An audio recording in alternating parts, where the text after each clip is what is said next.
Hello everyone, welcome to your YouTube channel SHB. This is Aditya Singh और इस video में हम लोग पढ़ेंगे क्लास 10th की हिस्ट्री के बुक का चैप्टर 5 है ये, और ये इसका लास्ट चैप्टर है और इसका ये सेकेंड पार्ट होगा।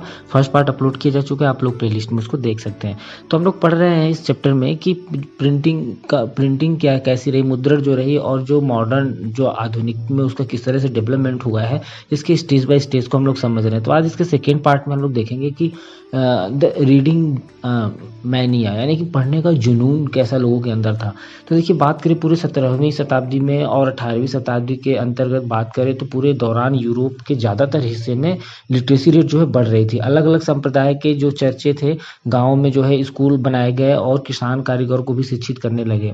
18th सेंचुरी के लास्ट तक यूरोप के बहुत सारे हिस्सों में साक्षरता की अगर बात करें लिटरेसी रेट की तो 60 से 80% तक जो है हो गई थी। यूरोपीय देशों में बात करें साक्षरता की, लिटरेसी की, स्कूलों के प्रसार के साथ लोगों में पढ़ने का जुनून भी पैदा हो गया, रीडिंग मैनिया हो गया। लोगों को किताबें तो चाहिए थी, इसलिए ज़्यादा जो ये मुद्रक थे ना, जो छापने वाले, ये लोग ज़्यादा से ज़्यादा किताबें छापने लगे। यहाँ पर देखिए नया वर्ड आया हुआ है, संप्रदाय इसको कहते हैं। मतलब किसी एक धर्म का जो है उपसमूह जो होता है उसे संप्रदाय कहते हैं। और ये सेकेंड आप देख रहे हैं, ये मतलब चाँद, सूरज की गति, ज्वार भाटा के समय और लोगों के दैनिक जीवन से जुड़ी कई अहम जानकारियाँ देने वाला जो वार्षिक प्रकाशन उनका कैलेंडर होता था, जिसे हम लोग पंचांग कहते हैं, हम लोग के घरों में होता है, बिल्कुल उस तरह से उसी को कहते हैं। फिर ये थर्ड देखिए, चैप बुक यानी एक छोटा सा पासपोर्ट साइज का बुक जो कि उसमें किताबें उसमें छापी जाती थी और छोटी होती थी। वो आप पॉकेट डिक्शनरी वगैरह देखे होंगे, इसको फेरी वाले बेचते थे। तो जो बेचता था उसको चैप बुक बेचने वाला कहा जाता था। 16वीं शताब्दी में जो है प्रिंटिंग रिवोल्यूशन के समय ये बहुत ज़्यादा पॉपुलर हुआ था। तो नए पाठकों की रुचि का ध्यान रखते हुए अलग अलग टाइप के जो साहित्य थे ना वो छपने लगे। तो ये पुस्तक जो विक्रेता थे, ये गांव गांव जाकर छोटी छोटी किताबें बेचने वाले फेरी वालों को काम पे लगाया गया। ये किताबें मुख्यतः पंचांग के अलावा लोक गाथाएं, लोक गीतों की हुआ करती थी, लेकिन जल्द ही मनोरंजन वाली भी चीज़ें इसमें परोसी गई लोगों को। इंग्लैंड में पेनी चैप बुक्स या एक पैसिया किताब बेचने वाले को चैपमैन भी कहा जाता था। तो इन किताबों को गरीब तबके भी खरीद के आसानी से पढ़ सकते थे। फ्रांस में बात करें, बिब्लियोथिक ब्लू का चलन था। जो ये क्या था भाई, ये एक सस्ता कागज़ पर छपा हुआ नीले कलर की जो कवर पेज होती है, उसकी कवर बुक की, वो उस तरह से उसमें बधी हुई हुआ करती थी।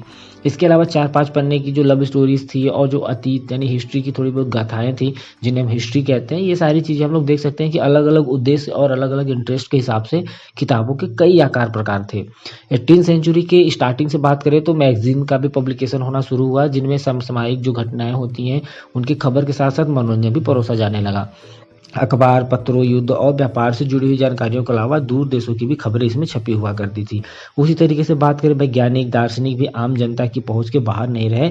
प्राचीन मध्यकाल बात करें, जितने भी ग्रंथ वगैरह संकलित किए गए, इसमें छापे गए नक्शों के साथ साथ वैज्ञानिक के बड़ी मात्रा में वैज्ञानिक के जो डिज़ाइन थे, जो रिसर्च थे, वो सब भी छापे जाने लगे। जब आइजैक न्यूटन जैसे वैज्ञानिकों ने अपने आविष्कार, एक्सपेरिमेंट को पब्लिश करना शुरू किया तो उनके विज्ञान बोध में एक बड़ा सा पाठक वर्ग जो है तैयार हो चुका था, जो उनको पढ़ना चाहता था। टॉमस पेन वाल्टेयर और जाक जोक रूसो जैसे दार्शनिक, जिनके बारे में हम लोग पढ़ चुके हैं 9th में, इनकी भी किताबें भारी मात्रा में छपने और पढ़ी जाने लगी।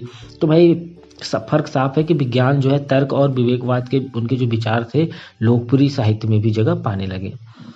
अब देखिए यहाँ पर 4.1 में है कि ये एक कोटेशन है कि दुनिया के जालिमों अब हिलोगे तुम। मतलब ये कि 18वीं शताब्दी के मध्य तक यह आम विश्वास था लोगों को कि किताबें के जरिए जो है लोगों का प्रगति होता है, डेवलप होता है और उनका ज्ञान बढ़ता है। कई सारे लोगों का तो मानना था कि किताबें जो है दुनिया बदल सकती हैं, लेकिन वे निरंकुशवाद जो आतंकी राज सत्ता से समाज को मुक्ति दिलाकर ऐसा दौर लाएंगी जब लोग जो है विवेक और बुद्धि का राज करेंगे। 18th सेंचुरी में बात करें, फ्रांस के एक उपन्यासकार लुई सेबेस्तिये मर्सिये ने ये अनाउंस किया कि जो छापा खाना है, जहाँ पर किताबें छापी जाती हैं, ये सबसे बड़ा ताकतवर औजार है। इससे बन रही जो जनमत की आंधी है ना, इसमें निरंकुशवाद वाले जो लोग बात करने वाले हैं ना, इनकी तो पोल ही खुल जाएगी। मतलब ये तो हट ही जाएंगे, ये उड़ जाएंगे, हट जाएंगे। मर्सिये के उपन्यासों में नायक अक्सर जो किताबें होती थी उसकी, उनको पढ़ने से किताब जो लोग पढ़ते थे उनके विचार बदल जाते थे। वे किताबें घोंटते हैं, किताबों की दुनिया में जीने लगते हैं और इसी क्रम में ज्ञान भी प्राप्त कर लेते हैं। ज्ञानोदय लाने के लिए और निरंकुशवाद के आधार को नष्ट करने के लिए छापे खाने की जो भूमिका रही है, उसके बारे में मर्सिये ने कहा है कि यह निरंकुशवादी सास को अब तुम्हारे कांपने का वक्त आ गया है। यह जो है बहुत इंपॉर्टेंट टॉपिक है कि यह किसने कहा था, तो ये हम लोग थोड़ा सा ध्यान डिटेल में देखेंगे, इसको याद रखेंगे। अब देखेंगे हम लोग मुद्रण संस्कृति और फ्रांसीसी क्रांति। ठीक है, जो प्रिंटिंग का कल्चर रहा है और जो फ्रांस रिवॉल्यूशन रहा है उसमें किस तरह से, तो देखिए कई हिस्ट्रियन का मानना है ना कि जो प्रिंटिंग कल्चर है ना ये आपके फ्रांस की जो रिवॉल्यूशन के लिए बहुत ज़्यादा अच्छे हालात बनाए थे। क्या हम दोनों में ऐसा संबंध बना सकते हैं? तो मूलतः हमको 3 तरीके के तर्क देखने लायक हैं। पहला क्या है भाई, छपाई के चलते जो है ना, जो लोगों के अंदर ज्ञान बढ़ा ना, इसका विचारों का प्रसार हुआ। उनके लेखन ने कुल मिलाकर परंपरा, अंधविश्वास और जो निरंकुशवाद की चीज़ें थी ना, इनकी आलोचनाओं को किताबों में पेश किया गया। तो उन्होंने रीति रिवाजों की जगह विवेक के शासन के बल को ज़्यादा बल दिया और मांग की कि हर चीज़ को तर्क और विवेक की कसौटी पर ही कसा जाए। बात करें चर्च, धार्मिक और जो राज्य की निरंकुश सत्ता पर प्रहार करके जो परंपरा पर आधारित सामाजिक व्यवस्था को दुर्बल कर दिए थे ये लोग, तो वाल्तेयर और रूसो के लेखन का जो व्यापक पाठक वर्ग था, पढ़ने वाला था जो उनको, वो और उनके पाठक एक नए नए आलोचनात्मक, सवालिया और तार्किक नज़रिए से दुनिया को देखने लगे थे। अब सेकेंड क्या हमको तर्क देखने को मिलता है भाई, कि जो प्रिंटिंग कल्चर रहा है, छपाई ने जो है वाद विवाद संवाद की एक नई संस्कृति को जन्म दे दिया। मानो सारे पुराने मूल्य, संस्थाएं, कायदे पर जो आम जनता के बीच बहस होने लगे और उनका फिर से मूल्यांकन करने का भी सिलसिला शुरू हुआ कि भाई हमारे यहाँ पर राजा ऐसा है तो क्या फिर से ऐसा होना चाहिए, क्या क्या बदलाव होने चाहिए। मतलब लोगों के अंदर विचार आने लगा इन सब चीज़ों के लिए। तो तर्क की ताकत से परिचित है। अब नई पब्लिक धर्म और आस्था को प्रसन्न करने के मोल से अगर देखें तो सब लोग समझ चुके थे कि भाई किस तरह से हमारे यहाँ पर क्या होना चाहिए। तो इस तरह की जो सार्वजनिक दुनिया से ना सामाजिक क्रांति के नए विचारों का भी सूत्रपात हुआ। थर्ड क्या तर्क है कि 1780 के दशक में राजशाही और उसकी नैतिकता का मजाक उड़ाने वाले जितने साहित्य थे उनका तो ढेर लग चुका था। इतनी सारी किताबें छप चुकी थी जिसमें राजशाही और नैतिकता का जो मजाक उड़ाने वाले लोग थे इन सब के बारे में लिखा गया था। इस प्रक्रिया में सामाजिक व्यवस्था को लेकर तमाम सवाल खड़े किए गए थे। कार्टून, कैरिकेचरों यानी जो कॉमेडी वाले फिगर होते हैं प्रिंटिंग में, ये सभी भाव उभारते थे कि जनता तो मुश्किलों में फंसी है और राजशाही भोग विलास में डूबी हुई है। कुछ इस तरह से प्रिंटिंग जो फोटोज होते थे वो दिखाए जाते थे। जमीन पर घूमने वाले इस साहित्य ने लोगों को राजतंत्र के खिलाफ एक प्रकार से देखे तो भड़काया। तो हम इन तर्कों को कैसे समझे? इसमें तो कोई शक ही नहीं है कि छपाई ने जो है विचारों को फैलाने में मदद की।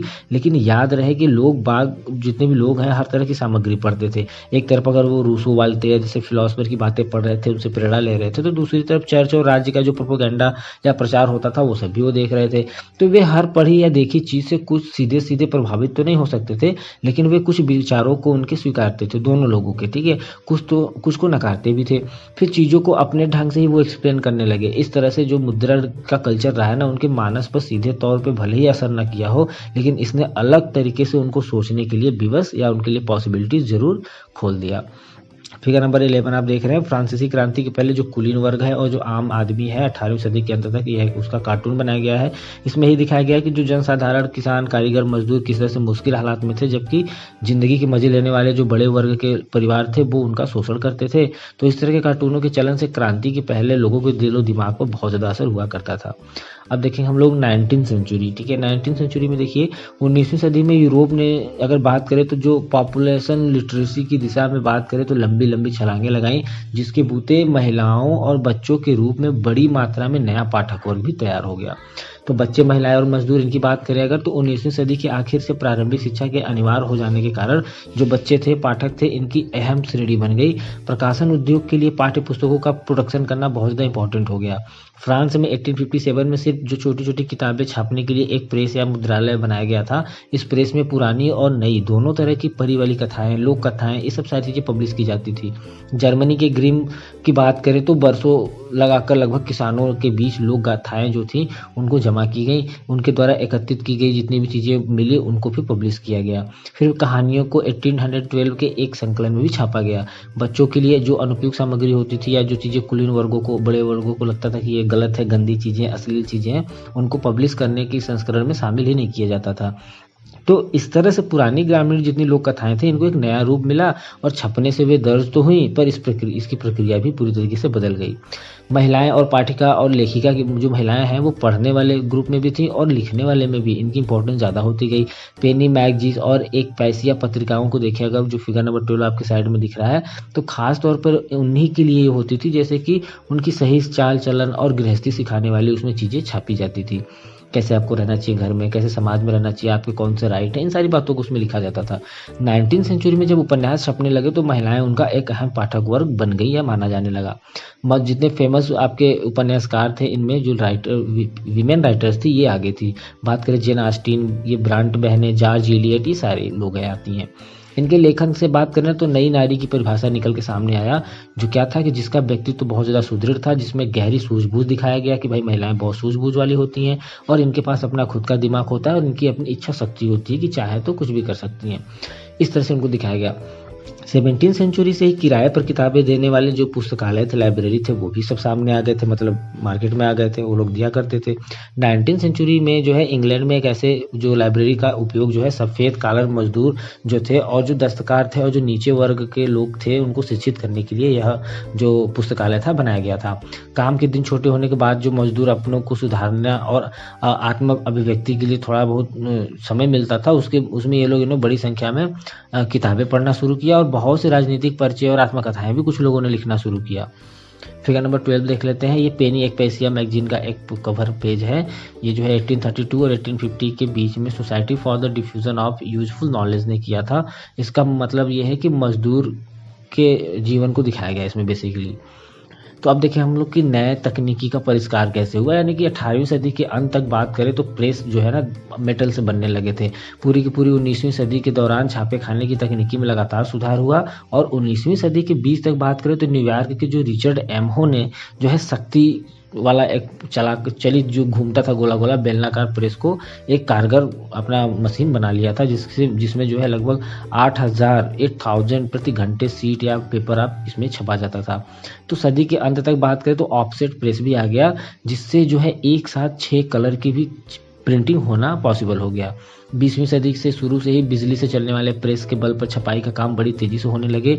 एक दो और चीज़ें हुई, जैसे कागज़ डालने की विधि में सुधार हुआ, प्लेट जो होती है उसमें उसकी क्वालिटी बेहतर हो गई और अपने आप पेपर रील घूमने वाला, अपने आप प्रिंटिंग निकलने वाला और रंगों के लिए जो फोटो का जो इलेक्ट्रोमैग्नेटिक कंट्रोल था वो सब भी सारा चीज़ यूज़ में आने लगा, मतलब डेवलप हो गया। तो हम लोग देख रहे हैं इस तरह से कई छोटी छोटी मशीनें जो हैं, मशीनों की यूनिट में बहुत ज़्यादा सुधार की बदौलत क्या होता है कि जो छपे हुए पन्ने हैं ना उनका तो रंग रूप ही बदल गया। तो मुद्रकों और प्रकाशकों ने बात करें अपने जो प्रोडक्ट थे, उन पब्लिशर वाले बुक थे, उनको बेचने के लिए नए नए टेक्निक भी अपनाए। 19वीं सदी की पत्रिकाओं में उपन्यासों को धारावाहिक उन लोगों ने छापा, जिससे उपन्यास लिखने की एक खास शैली विकसित हुई। इंग्लैंड में 1920 के दशक में बात करें तो जो पॉपुलर किताबें थी उनकी एक सस्ती श्रृंखला जो है सेलिंग श्रृंखला के तहत भी छापी गई थी। किताबों का जो कवर होता था उसको जो है 20वीं सदी की तकनीक से नया कर दिया गया, बहुत अच्छा आने लगा। 1930 की आर्थिक मंदी के आने से प्रकाशकों को जितने थे और जो किताबों की बिक्री गिरने का जब उनको भय हुआ तो जो लिहाजा क्या फर्क पड़ता है कि जो पाठक थे इनके जेब का ख्याल करते हुए इन लोगों ने सस्ते पेपर बैग और जितने भी कवर पेज हुआ करते थे उस पर छपाई करना शुरू कर दिया, जिससे कि इनका कमाई भी होता रहे और लोग पढ़ते भी रहे। फिगर नंबर 13 आप देख रहे हैं, इंग्लैंड का एक रेलवे स्टेशन है, वहां पर लगा हुआ है विज्ञापन है। अल्फ्रेड कनकानेन द्वारा यह बनाया गया लिथोग्राफ 1874 का पिक है। अब देखेंगे हम लोग भारत में जो है सुधार का जो है भारत में मुद्रण का संसार कैसा रहा है ना, हमारे इंडिया में कैसा प्रिंटिंग प्रेफरेंस रहा है, कैसे प्रिंटिंग वर्ल्ड डेवलप हुआ हमारा। तो चलिए देखते हैं भारत में छपाई कब शुरू हुई और प्रिंटिंग युग के पहले जो है यहाँ सूचना और विचार कैसे लिखे जाते थे।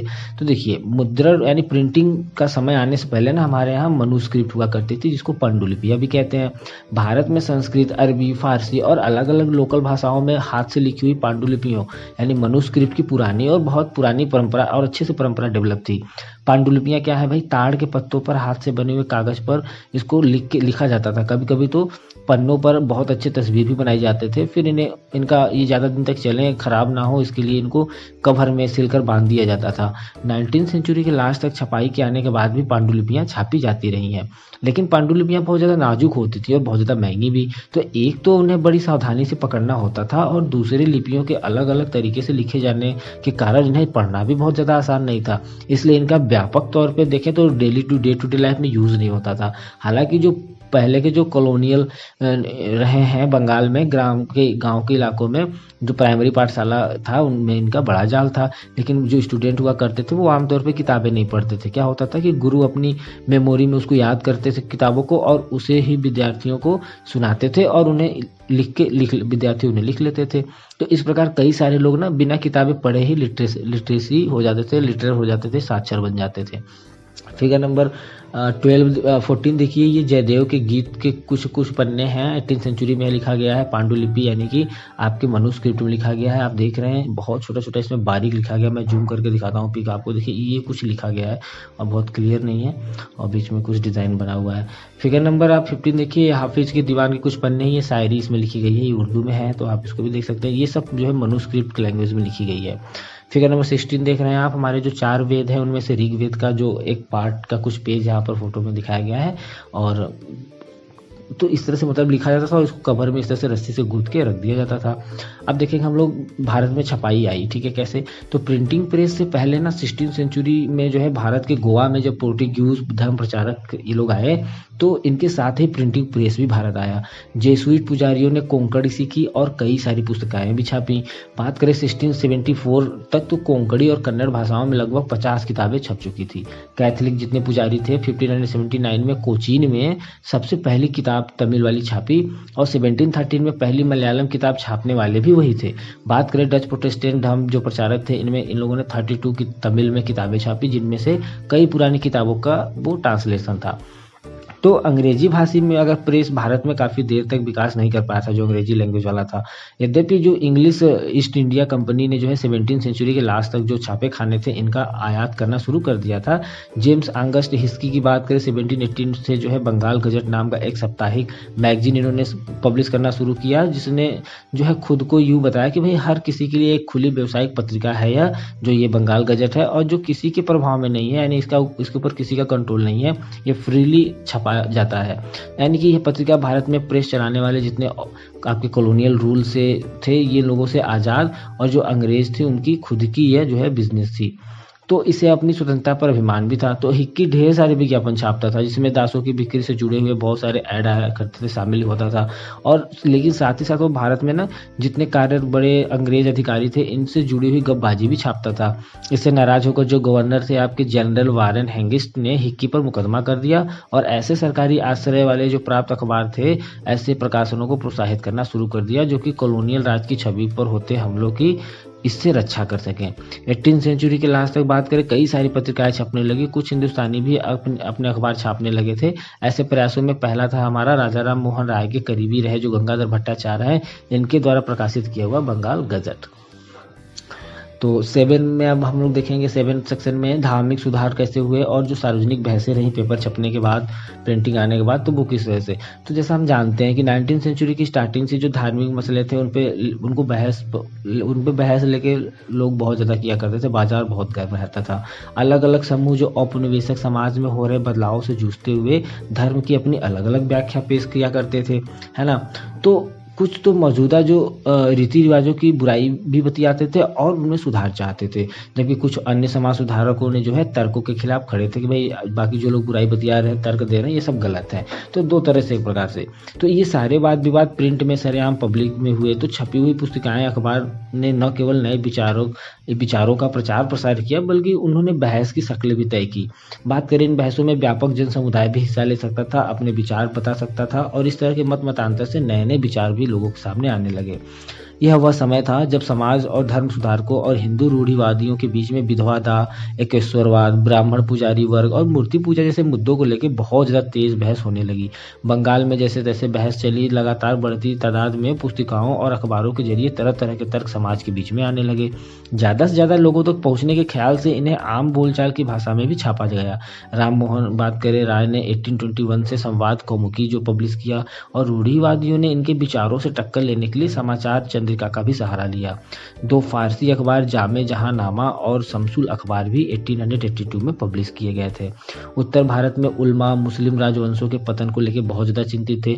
उन्हें डर था कि कहीं ये जो औपनिवेशिक शासक हैं ये जो धर्मों के बीच जो मतभेद हो रहे हैं उसको बढ़ावा न दें और या फिर मुस्लिम का कानून ही न बदल डालें। इससे निकलने के लिए उन लोगों ने सस्ते लिथोग्राफिक प्रेस का इस्तेमाल करते हुए अपने धर्म ग्रंथों के फारसी उर्दू अनुवाद भी छापे और धार्मिक अखबार और जो आपका वो छोटा वाला बुक होता है गुटका टाइप का पासपोर्ट साइज का बुक पॉकेट वाला वो वाला भी उसको भी निकाला जिससे सब लोग पढ़ सकें। 1867 में बात करें देवबंद सेमिनरी ने जो है मुसलमान पाठकों का और जो रोज़मर्रा का जीवन कैसे जिया जाए इसका तरीका और इस्लामी जो सिद्धांत हैं उसके अर्थ को समझाते हुए हजारों टाइप के बुकों को पब्लिश किया। पूरी 19वीं सेंचुरी के दौरान कई इस्लामी संप्रदाय और सेमिनरी भी पैदा हो गए थे। भाई धर्म को लेकर उन सबकी अलग अलग एक्सप्लेनेशन हुआ करती थी। हर कोई अपना संप्रदाय बढ़ाना चाहता था और दूसरों के असर को काटना चाहता था।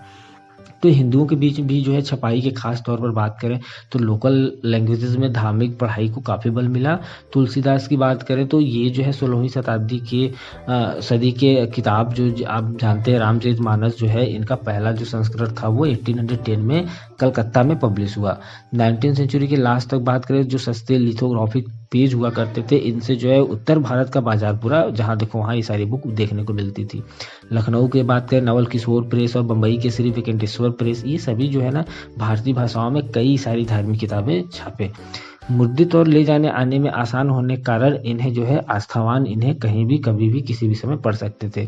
इन्हें अनपढ़ लोगों की बड़ी भीड़ में बोल कर भी पढ़ा जा सकता था। मतलब ये है कि धार्मिक पुस्तकें जितनी थी ना बड़ी तादाद में व्यापक जन समुदाय तक पहुंच रही थी और जिसके चलते अलग अलग धर्मों के बीच और उनके अंदर बहस जितने थे वाद विवाद इन सब के लिए नए नए चैलेंजेस बनते चले गए। लेकिन प्रिंट ने जो है ना समुदाय के बीच से मतांतर ही नहीं मतलब मतभेदों को ही नहीं जन्म दिया बल्कि इनके समुदायों के अंदर से और विभिन्न हिस्सों को पूरे भारत से जोड़ने का भी काम किया। तो अब देखेंगे हम लोग इसमें प्रकाशन के नए रूप यानी छापे खाने से जो नए तरह के लेखन के लिए भूख जागी लोगों को जैसे तैसे लोगों ने नए लोग बढ़ने लगे पढ़ने लगे और छपे हुए पन्नों में अपनी ज़िंदगी अपने एक्सपीरियंस और अपने जितने रिश्ते हैं उनको देखने की चाहत भी लोगों के अंदर आती गई। यूरोप में विकसित उपन्यास नाम का जो एक साहित्यिक विधा है इन जरूरतों को पूरा करने में भी सक्षम था। उसमें हर तरह चीज़ होती थी।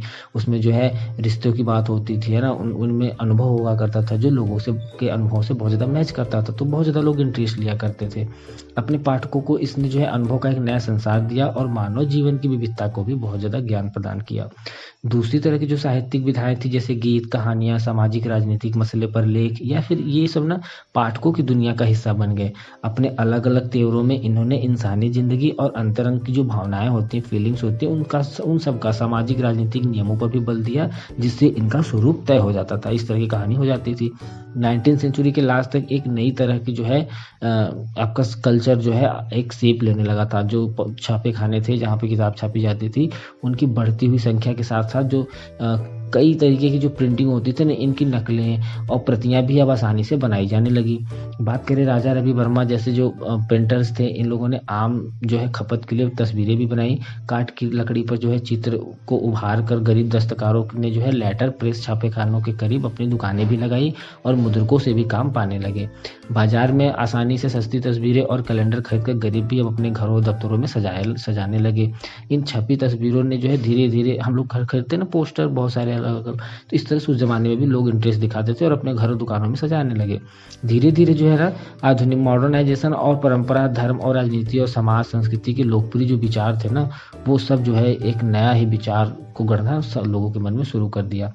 1817 के दशक तक बात करें जो पत्रिकाएं हुआ करती थी उनमें सामाजिक और राजनीतिक सब्जेक्ट पर बहुत ज़्यादा टिप्पणी करते हुए कैरिकेचर और कार्टून भी छपने लगे थे।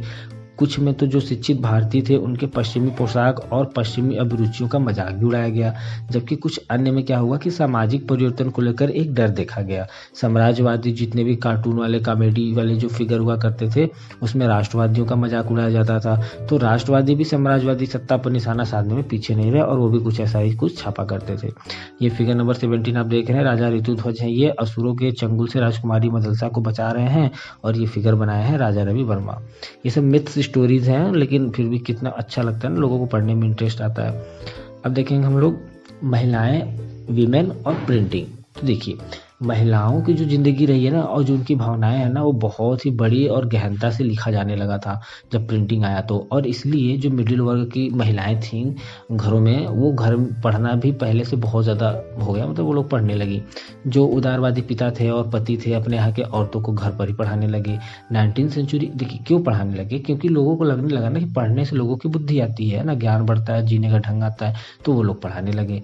19th सेंचुरी के मध्य में बात करें, जब छोटे बड़े शहरों में स्कूल बनने लगे तो महिलाओं को भी स्कूल भेजा जाने लगा, मतलब बड़ी हो गई हैं उससे कोई फर्क नहीं पड़ता, कहते हैं ना पढ़ने की कोई उम्र नहीं होती, तो उस जमाने में उनको भी स्कूल भेजा जाने लगा। कई पत्रिकाओं ने तो लेखिकाओं को भी जगह दी, मतलब कई मैगजीन वालों ने तो ऐसे वीमेन को भी स्थान दिया, भाई आइए आप अपने विचार दीजिए, कुछ मैं छापूं, है ना, इस तरह से। और उन्होंने नारी शिक्षा की जरूरत को बार बार जो है पब्लिश किया। उनमें पाठ्यक्रम भी छपता था और ज़रूरत के मुताबिक पाठ्य सामग्री भी, जिसका इस्तेमाल घर बैठे स्कूली शिक्षा के लिए किया जा सकता था। लेकिन सारे परिवार उदार दिल नहीं थे। अनेक परंपरावादी हिंदू मानते थे कि पढ़ी लिखी कन्याएं तो विधवा हो जाती हैं, और इसी तरह के बहुत सारे मुसलमानों को लगता था कि उर्दू के रूमानी अफसाने पढ़कर औरतें बिगड़ जाएंगी, मनमानी करेंगी, जवाब देंगी, है ना, तो हमेशा महिलाओं को दबाया गया। तो इस तरह से कुछ लोग ऐसे थे जो नहीं मानते थे। तो कभी कभार बागी जो औरतें थी, मतलब कि नहीं हम पढ़ेंगे ही, उन लोगों ने इन पर प्रतिबंध जो भी लगाया उनको अस्वीकार कर दिया। और हमें उत्तर भारत की बात करें, मुसलमान परिवार की एक ऐसी लड़की की कहानी पता है जिसने चोरी से गुपचुप ढंग से सिर्फ पढ़ना ही नहीं सीखा बल्कि लिखा भी। उसके खानदान वाले चाहते थे कि वह सिर्फ अरबी कुरान पढ़े, जो कि उसके पल्ले ही नहीं पड़ता था। तो क्या हुआ कि उसने वह जबान पढ़ने की जिद की जो उसकी अपनी थी। पूर्वी बंगाल में 19th सेंचुरी के स्टार्टिंग में कट्टर रूढ़िवाद परिवार में ब्याही कन्या, बात करें रस सुंदरी देवी ने, रसोई में छिप छिप कर ही पढ़ना सीखा। बाद में चलकर उसने अमर जीवन नाम की एक आत्मकथा भी लिखी, जो कि 1876 में पब्लिश हुई थी। यह बंगाली भाषा में प्रकाशित सबसे पहली संपूर्ण ऑटोबायोग्राफी थी, ठीक है, तो ऑटोबायोग्राफिकल स्टोरी थी। तो क्योंकि सामाजिक सुधारों और उपन्यासों ने पहले ही नारी जीवन और भावनाओं में दिलचस्पी पैदा कर दी थी, इसलिए महिलाओं द्वारा लिखी जा रही जितनी आप बीती की बातें थी ना, स्टोरीज बुक थे ना, वो सब के प्रति लोगों में बहुत ज़्यादा कौतूहल हुआ करता था। मतलब लोग वेट करते थे कि कब आएगा कोई नया मैगजीन। कैलाश साहब देवी जैसी महिलाओं की बात करें, 1860 के दशक में महिलाओं के अनुभवों पर लिखना शुरू किया। कैसे वे घरों में बंदी और अनपढ़ बनाकर रखी जाती थी, कैसे वे घर भर के काम का बोझ उठाती हैं और जिनकी सेवा वे करती हैं वो उन्हें कैसे दुत्कारते हैं। आज जो महाराष्ट्र है वहाँ 1880 के दशक में ताराबाई शिंदे और पंडिता रामाबाई ने बड़ी जातियों की नारियों के दयनीय हालात के बारे में जोश में और बहुत ज़्यादा गुस्से में बहुत कुछ लिखा अपनी बुकों में, मैगजीन में। सामाजिक बंधनों में बंधी औरत के लिए पढ़ने के क्या फ़ायदे हैं, और इस पर एक तमिल उपन्यास में एक औरत ने लिखा कि बहुतेरे कारणों से मेरी दुनिया छोटी है, मेरी जीवन की आधी से ज़्यादा खुशियाँ किताबें पढ़ने से आई हैं। तो इस तरह के विचार जब छपने लगे ना, तो उर्दू, तमिल, बंगाली, मराठी प्रिंट संस्कृति पहले विकसित हो गई थी, पर गंभीर रूप से जो हिंदी की छपाई है उसकी शुरुआत कब हुई थी, 1870 के दशक से ही हुई। जल्द ही इसका एक बड़ा सा हिस्सा जो है नारी शिक्षण को भी समर्पित हो गया। 20वीं सदी की स्टार्टिंग में महिलाओं के लिए जो है प्रिंटिंग और कभी कभी उनकी द्वारा बनाई गई खुद की जो पत्रिकाएं थी, मैगजीन थी, वो सब पॉपुलर होने लगी। इनमें औरतों को तालीम, विधवा जीवन, विधवा विवाह, राष्ट्रीय आंदोलन जैसे मसलों पर लेखनी चलाई गई। कुछ पत्रिकाओं की महिलाओं को तो गृहस्थी चलाने और फैशन के बारे में नुस्खे बताने के साथ साथ कहानियां और धारावाहिक, ये सारी चीजें छाप के दी जाने लगी, तो लोगों का, महिलाओं का इंटरेस्ट भी बढ़ता गया। पंजाब में भी इसी तरह 20वीं सदी की स्टार्टिंग से ही लोकप्रिय जो लोक साहित्य थे बड़े पैमाने पर छापा जाने लगा, और राम चड्ढा ने औरतों को बहुत ज़्यादा आज्ञाकारी बीवियां बनने की सीख देने के उद्देश्य से अपनी बेस्ट सेलिंग कृति जो रचना थी उनकी स्त्री धर्म पर भी विचार लिखी। खालसा ट्रैक्ट सोसाइटी की बात करें तो इस तरह के संदेश देते हुए सस्ती पुस्तिकाएं भी छापी गई, और अच्छी औरत बनने के उपदेश को कई बार संवाद के रूप में भी पेश किया गया, मतलब कई बार भाषण वगैरह देने में भी इसका प्रयोग किया जाता था। बंगाल में केंद्रीय कलकत्ता का एक पूरा इलाका जो है बटाला लोकप्रिय जो किताबें थी इसके प्रकाशन को समर्पित हो गया था। यहाँ पर आप धार्मिक जो छोटी छोटी गुटके वाली किताबें होती थी, पासपोर्ट साइज पॉकेट टाइप का, वो ग्रंथों के छोटे छोटे संस्करण वॉल्यूम वो खरीद तो सकते ही थे, जो आमतौर पर अश्लील और सनसनीखेज समझा जाता था, वो सारी चीज़ें भी पाई जाती थी, मतलब जो भी उस तरह का है। 19th सेंचुरी के अंत तक बहुत सारी ऐसी किताबें जो है काठ की तख्ती पर और लिथोग्राफिक रंगों की मदद से बहुत मात्रा में तस्वीरें छापी जा रही थी। फेरी वाले बटाला के प्रकाशन लेकर घर घर घूमते थे, जिससे महिलाओं को फुर्सत के वक्त मनपसंद किताबें पढ़ने में भी बहुत ज़्यादा आसानी होने लगी। अब देखेंगे हम लोग प्रिंट और गरीब जनता। देखिए 19वीं सदी के मद्रासी शहरों में काफ़ी सस्ती किताबें जो है चौक चौराहों पर बेची जा रही थी, जिसके चलते गरीब लोग भी बाजार से उन्हें खरीदने की स्थिति में आ गए थे। 20वीं सदी के आरंभ से ही जो है सार्वजनिक पुस्तकालय खुलने लगे थे, जिससे जो है किताबों की पहुंच बहुत ज़्यादा लोगों तक बढ़ने लगी। ये पुस्तकालय अक्सर शहरों या कस्बों में होते थे या फिर एदा कदा गाँव में भी हो जाता था, कहीं कहीं खुल जाता था। स्थानीय अमीरों के लिए जो पुस्तकालय खोलना एक प्रतिष्ठा की बात हुआ करती थी। 19वीं सदी के अंत से जो है जाति भेद के बारे में कई तरह की पुस्तिकाएं, निबंध ये सब लिखे जाने लगे थे। जो नीचे की जातियां हैं, आंदोलन के मराठी प्रणेता ज्योतिबा फुले की बात करें, इन्होंने अपनी गुलामगिरी 1871 में जाति प्रथा के अत्याचारों के बारे में लिखा। 20वीं सदी के महाराष्ट्र में भीमराव अम्बेडकर और मद्रास में ईवी रामास्वामी ने नायकर ने, जो कि पेरियार के नाम से बेहतर जाने जाते हैं, जाति पर जोरदार कलम चलाई और इनके लेखन पूरे भारत में पढ़े गए। स्थानीय विरोध आंदोलन और जन संप्रदाय जो था उसमें भी प्राचीन धर्म ग्रंथों की आलोचना करते हुए नए नए और न्यायपूर्ण समाज का सपना बुनने की तैयारी में लोकप्रिय पत्र पत्रिकाएं और जो पॉकेट टाइप के बुक थे वो सबको भी छापा गया। कारखानों में मजदूरों से बहुत ज़्यादा काम लिया जा रहा था और उन्हें अपने तजुर्बों के बारे में ढंग से लिखने की शिक्षा तक नहीं मिली थी। लेकिन कानपुर के मिल मजदूर काशी बाबा ने 1938 में छोटे और बड़े सवाल लिखकर और छापकर जाति और वर्गीय शोषण के बीच में रिश्ता समझाने की कोशिश भी की। 1935 से 1955 के बीच में सुदर्शन चक्र के नाम से लिखे जाने वाले एक और मिल मजदूर का लेखन सच्ची कविता नामक एक संग्रह में छापा गया था। बेंगलोर के सूती मिल मजदूरों ने खुद को शिक्षित करने के ख्याल से नए लाइब्रेरी बनाए और जिसकी प्रेरणा से उन्हें बम्बई के मिल मजदूरों से भी उनको प्रेरणा बहुत मिली। समाज सुधारकों ने इन प्रयासों को संरक्षण दिया और उनकी मूल कोशिश यही थी कि मजदूरों के बीच जो है नशाखोरी कम हो, लिटरेसी आए, लोग पढ़े लिखे हो जाएं और उन तक राष्ट्रवाद का भी संदेश यथासंभव पहुंचे। फिगर नंबर 22 आप देख सकते हैं, लक्ष्मीनाथ बेजरुआ जी हैं ये। और तो अब देखेंगे हम लोग लास्ट इसका सेक्शन है प्रिंट और उस पर प्रतिबंध। ठीक है, तो देखिए ईस्ट इंडिया कंपनी के तहत 1798 में जो है उसके पहले से जो औपनिवेशिक शासन, सेंसरशिप या पाबंदी लगाने के बारे में ज़्यादा परेशान नहीं था। मज़ेदार बात तो यह है कि जो मुद्रित सामग्री थी ना, इसको कंट्रोल करने के लिए इसके शुरुआती कदम कंपनी के ही आलोचना करने वाले लोग हुए और कंपनी के जो हुक्म के काम को कोसने वाले जो अंग्रेज थे वो लोग भी इसके खिलाफ भड़क गए। कंपनी को इस बात की चिंता थी कि भाई आलोचनाएं हैं इनका लाभ उठाकर कहीं इंग्लैंड में बैठे इनके जो बुराई करने वाले हैं वो भारत आकर इन पर व्यापारिक एकाधिकार पर हमला न बोल दें। तो कलकत्ता सर्वोच्च न्यायालय ने 1820 के दशक में बात करें तो प्रेस की आज़ादी को कंट्रोल करने वाले कुछ कानून भी बनाए और कंपनी ने ब्रिटेन का जो शासन था उसका उत्सव मनाने वाले जो अखबार थे इनको प्रोत्साहन देना शुरू कर दिया। अंग्रेजी देसी भाषाओं के अखबार संपादकों की गुहार और अर्जी लगाने के बाद 1835 में गवर्नर जनरल बेटिंग प्रेस कानून की पुनर्समीक्षा करने के लिए राजी हो गया और फिर उदारवादी और जो कॉलोनियल अफसर टॉमस मैकाले ने पहली आज़ादियों को खत्म करते हुए एक नया कानून बनाया। 1857 कौन सी आज़ादी? वही कि आप अपने मन से कुछ भी छाप सकते हैं, उन सबको हटा दिया गया, अब नया कानून बन गया। ठीक है, तो 1857 के विद्रोह के बाद प्रेस की जो स्वतंत्रता थी ना उसके प्रति लोगों का रवैया ही बदल गया। गुस्साए हुए अंग्रेजों ने देसी प्रेस का मुंह बंद कराने की मांग भी की। जो भाषा में लोकल भाषा में समाचार पत्र राष्ट्रवाद से समर्थन में बड़े छपते गए, वैसे वैसे जो कॉलोनियल सरकार थी उनके कड़े नियंत्रण के प्रस्ताव भी बहुत ज़्यादा ये लोग बढ़ाने लगे। आयरिश प्रेस कानून के तर्ज पर 1878 में वर्नाकुलर प्रेस एक्ट भी लागू कर दिया गया। इससे सरकार को जितने भी भाषाई में लोकल भाषा में छापे गई जो खबरें होती थी और जो संपादकीय को जो सेंसर करने का व्यापक हक मिल गया।